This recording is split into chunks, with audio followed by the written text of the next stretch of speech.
The wait is over, and the end is finally here. Square Enix hijacked Summer Game Fest to drop a massive 10-minute showcase for the third and final chapter of the Remake trilogy. It's officially titled Final Fantasy VII Revelation. So first off, the game is called Final Fantasy VII Revelation, keeping our concept alive. Everyone thought this would be a good game to call Reunion, because that's, a big part of it. But they said Revelation makes the most sense since they're going to answer all of our questions from Remake and Rebirth. And I think that's fitting. I think we're going to get a lot of answers, and I think things are going to be a lot different. There'll be still a bunch the same like in the other two games, but there'll be a bunch of new stuff too. The central theme of this game is going to be Resolve, but they never wanted to call it Final Fantasy VII Resolve, which makes sense. The party's going to go through a bunch facing an apocalyptic situation. Personally, each member is going to go through a bunch. I think this is going to be a really good finale. And this will all be coming out spring 2027, which means Square Enix got 3 huge RPGs out in 7 years, which is impressive because many companies it's 7 years for one game. Also, it's releasing on every platform at the same time, so I want to buy it twice. I want to buy it early on PS5 and then get it later on Steam because I prefer Steam. Just hoping they have a good physical release. I had Remake and Rebirth on the PS5, which is great because the whole game's on there. Definitely a supporter of physical media. The trailer showed off a truly boundless world with meteor looming in the sky and the fires of war raging. The stakes are at the absolute peak. We finally get to take the skies in the Highwind. The trailer even showed some incredible parachuting sequences, though eagle-eyed fans noticed Cloud jumping solo in the gameplay cuts, while missing from the Highwind and other cinematic shots. And yes, we get a clear look at Wutai, which looks stunning. I think it's pretty obvious. We're going to lose Cloud for a bit. It's a given. He's going to absolutely lose it, probably pretty early in the game. He'll fall into the live stream, and we'll find him later in Medeal. And they showed Medeal, so it's definitely a part. And Tifa's going to take over for a bit, until she leaves to stay with Cloud. Sid takes over for a bit, and there's going to be the whole huge materia section. But the second disc isn't nearly as long as the first disc, so I think there's going to be a lot of other things. I think every character is going to get their chance to shine. They're going to have their moment. I also think Zack and Aerith are going to come back. I think that Aerith's going to wake up in the other world where she's sleeping, where Zack currently is, and I think Zack bringing her back with the white materia is going to be a big key. And I think he might come back earlier because I think Zack may fill in for Cloud for a bit. I think that would make sense. Let's talk combat. We're going to finally go toe-to-toe with the monstrous planetary guardians weapons. In a recent interview, Hamaguchi confirmed that instead of making the weapons a separate minigame, they are built these massive encounters directly into the core battle system, so your materia builds actually matter. Every weapon battle is going to feature unique mechanics.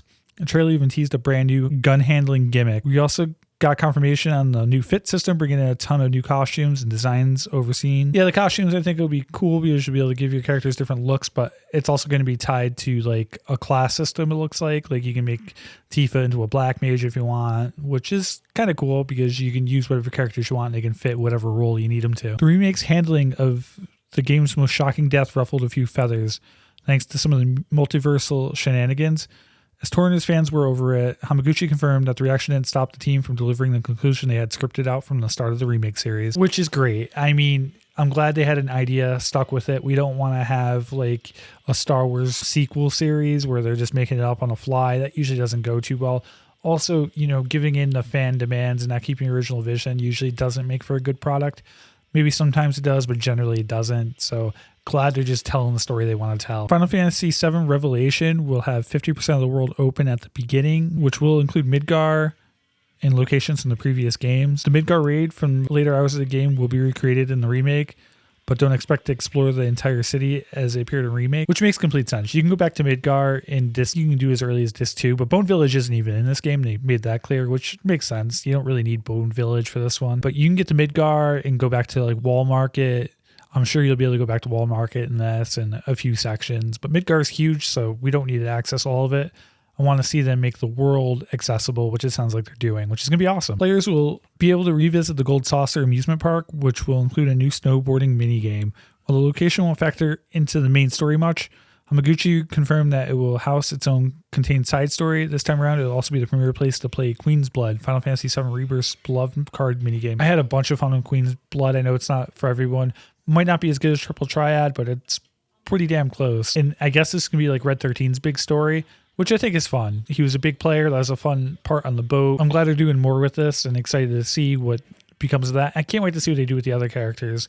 They have really good stories to tell. Like Yuffie with her dad doing the tower, all of Wutai, Vincent, his story, his backstory, and everything from Dirge of Cerberus and Lucretia, which I think Lucretia is going to be probably a bigger character expanded on in this. They also said the Platinum Trophy is going to be easier in this one. I got the Platinum Trophy in Rebirth. I don't remember how difficult it was. I just know it was time consuming. Hopefully, it won't be as grind heavy. Some bad news, Square Enix isn't plotting another remake trilogy anytime soon, which is unfortunate. I'd love to see them do one for 6. Final Fantasy VII Revelation lets you reach level 99 as you enjoy the game's massive endgame and defeat weapon bosses. They want to play homage to the original game and keep the same structure.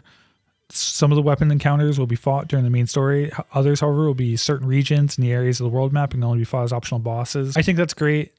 They're like world bosses. I hope you search for them and discover them. That was always a really cool part in 7, trying to figure out how to get the underwater materia to fight Emerald. You don't necessarily need it, but it makes it a lot easier.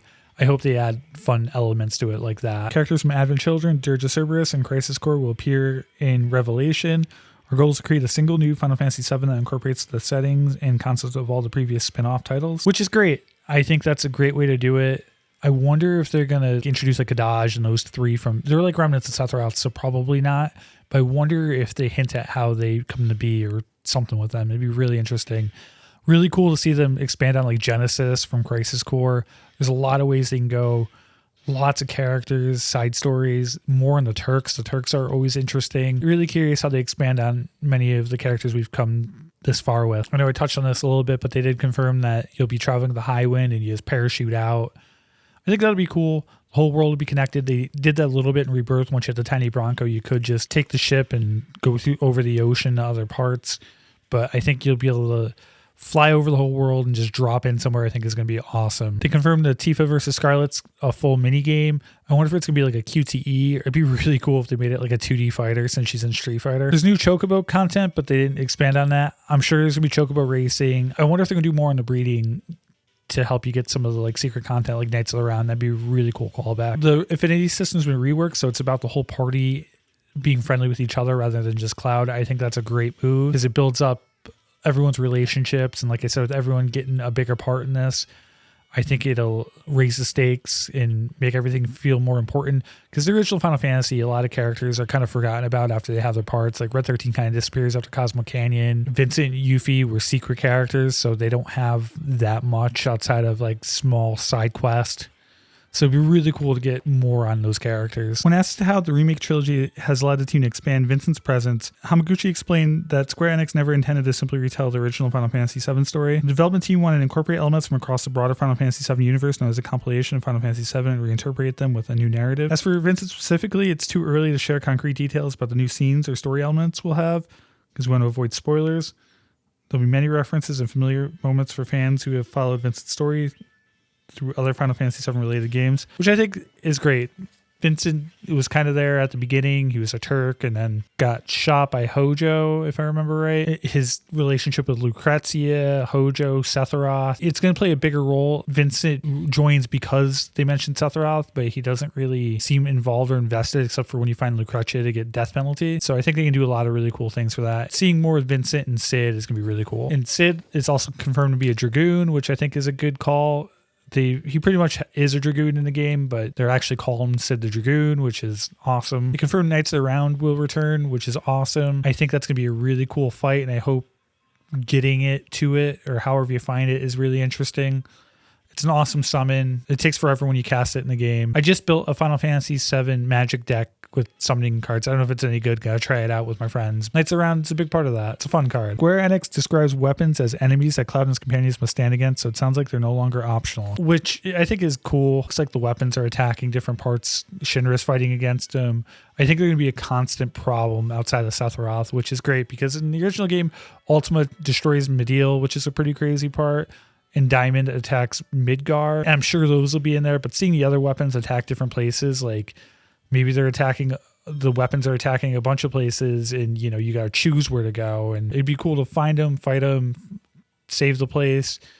And it'd also be cool to have to find them later to destroy them. Like you have to get the underwater materia to find Emerald underwater, and exploring underwater is going to be interesting too. Final Fantasy VII Revelation brings back Rebirth's 8 regions, but Hamaguchi insists the world map now feels truly substantial, which is great. I'd like it to feel very much like a full place that you can just explore. Open world's been done great in so many games like Elden Ring, and then there's open world games that haven't been as great.